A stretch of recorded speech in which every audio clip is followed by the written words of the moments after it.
Les infrastructures vont donc retenir notre attention les 13 minutes à venir avec Amoncha Yabi, comme je le disais tout à l'heure, qui est spécialiste en aménagement et gestion des espaces verts. Le temps de l'installer ici même autour de cette table, nous allons faire un tour rapidement à la régie, découvrir cet élément. La Terre connaît aujourd'hui 16 des 17 années les plus chaudes jamais enregistrées depuis 2001.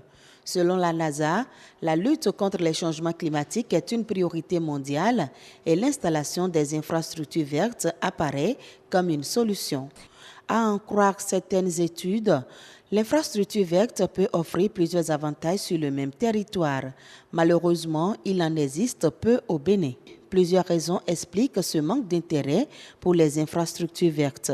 C'est des infrastructures qui nécessitent des investissements en termes de coûts pour les mettre en place et également pour les entretenir.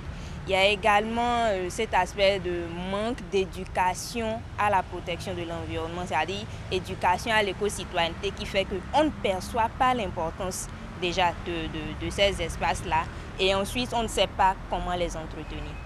La solution réside alors dans l'adoption de programmes et projets de financement allant dans le sens de la préservation de la nature. Il y a différentes politiques ou différentes méthodes qui sont mises en place pour promouvoir les infrastructures vertes. Ça va de ce qui est prévu à l'échelle du gouvernement à ce qui est prévu à l'échelle décentralisée dans les communes à travers les schémas directeurs d'aménagement des communes qui prévoient déjà que la commune s'investisse dans la mise en place des espaces verts, des infrastructures vertes. Et donc, c'est un travail vraiment à l'échelle nationale et également déconcentré, mais aussi qui doit être vu du point de vue micro, c'est-à-dire la famille. Investir dans les infrastructures vertes revient à atténuer les émissions de gaz à effet de serre et inciter les populations à trouver ensemble des stratégies communes de lutte contre les changements climatiques. Madame Maximène Amoncha Yabi, bonsoir. Bonsoir. Merci d'avoir accepté d'être avec nous pour ces quelques minutes pour échanger autour de ce sujet quand même très intéressant qui est lié à l'actualité. Voilà, parce qu'on parle de changement climatique et tout le monde doit s'adapter donc à ces mouvements-là du climat, du temps. Alors moi, je voudrais d'abord, avant de commencer, quelle nuance? Est-ce que nous disons forcément la même chose quand on parle d'infrastructures vertes et espaces verts? Est-ce que c'est la même chose? Oui, c'est pratiquement la même chose parce que l'élément essentiel, c'est l'aspect végétal de la chose. Mais quand on parle aussi d'infrastructures vertes, il y a l'aspect énergétique des logements aussi, les maisons qui sont construites de sorte à ce que les énergies fossiles ne soient pas utilisées. Les logements qui fonctionnent essentiellement à l'énergie solaire ou éolienne sont aussi appelés des infrastructures vertes, mais la végétation est toujours associée. Et on vient d'apprendre dans cet élément en partie que c'est du ressort de tout le monde, et aussi bien du gouvernement, des autorités communales, aussi bien les populations, la petite cellule familiale même est aussi concernée. Oui, tout le monde est concerné, ce n'est pas seulement les autorités, parce que même si les autorités aménagent et que les populations à qui ces espaces verts ou infrastructures sont en fait ne l'entretiennent ou ne l'utilisent pas bien, à la longue, ça ne va pas servir pour ce pourquoi ça a été aménagé. Alors, à part l'émission, lutte contre l'émission de gaz à effet de serre, à quoi servent ces infrastructures vertes? En dehors de la lutte contre les changements climatiques, les espaces verts servent à lutter contre l'érosion du sol aussi, parce que la végétation avec les racines des plantes maintiennent les matières en place. Et même quand il pleut abondamment et qu'il y a des eaux de ruissellement, le sol ne s'érode pas. Les plantes jouent le rôle de... Ils maintiennent le sol en place et puis les eaux de ruissellement ne peuvent pas les emporter, alors que si sur des terres non couvertes de végétation, facilement, les matières rocheuses en place peuvent être érodées. Ils jouent aussi le rôle de dépollution, aussi bien de l'air, de l'eau, que même du sol. Toutes matières polluantes présentes au niveau de tous ces éléments-là sont captées et absorbées par les plantes. Ils permettent aussi de lutter contre les inondations, en ce sens que les plantes, quand il pleut, absorbe une grande quantité d'eau, aussi bien les plantes et les sols en place. Donc quand le sol n'est pas couvert de béton, il y a une grande quantité d'eau qui s'infiltre et donc le débit de ruissellement est réduit et par conséquent les inondations aussi sont modérées. Est-ce que en termes de nombre, de quantité, il y en a suffisamment en tout cas pour aider notre beau et petit pays, le Bénin, à se positionner de telle sorte à ne pas ressentir vraiment les effets néfastes de ces changements climatiques? Actuellement, ce qu'on a comme espace vert au Bénin ne couvre pas du tout les besoins. Selon l'OMS, il faut 10 mètres carrés d'espace vert par habitant de ville. Et au cours de mes recherches, les résultats obtenus ont prouvé que ici au sud quand même, à Cotonou, on a 0,18 mètres carrés par habitant. Comparé aux 10 mètres carrés, c'est carrément insignifiant. Ouida est la ville qui a, dans le Grand Nokoué, la superficie la plus importante et c'est seulement 0,27 mètres carrés par habitant. Donc c'est très, très, très insuffisant pour les populations. Et à votre avis, qu'est-ce qu'il faut faire? Parce que vous avez eu à travailler sur la question. Vous avez certainement des suggestions, des propositions et aussi des actions que vous comptez mener à votre niveau micro.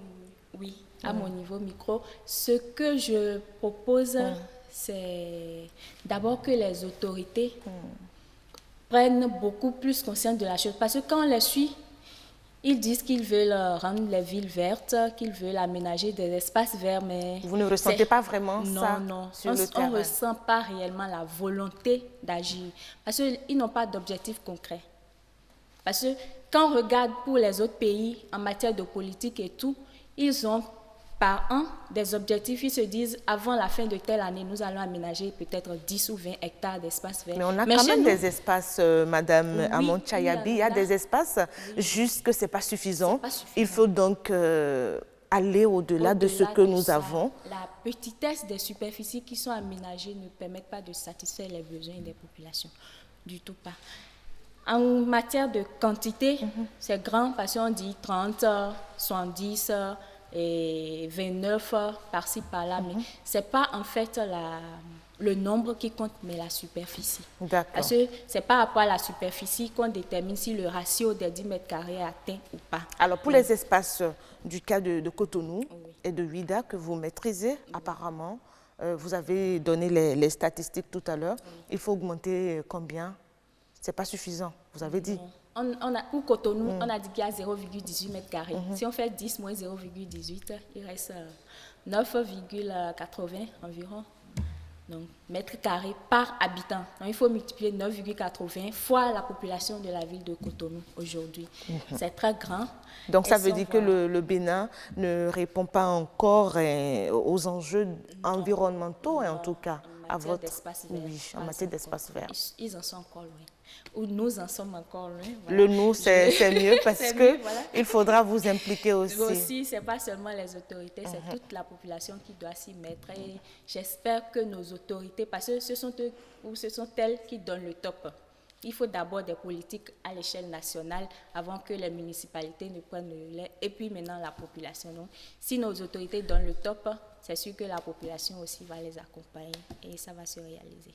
C'est bien de pousser, d'amener l'autorité à réaliser cette responsabilité qui est sienne, mais c'est aussi bon de rappeler qu'on n'est pas vraiment totalement citoyen. Pour le peu que nous avons, l'entretien, il manque quand même. Non. Par rapport à cela, les populations aussi sont largement coupables, parce que pour le peu qui existe, quand on voit l'État dans lequel ça n'encourage pas. Ça n'encourage pas.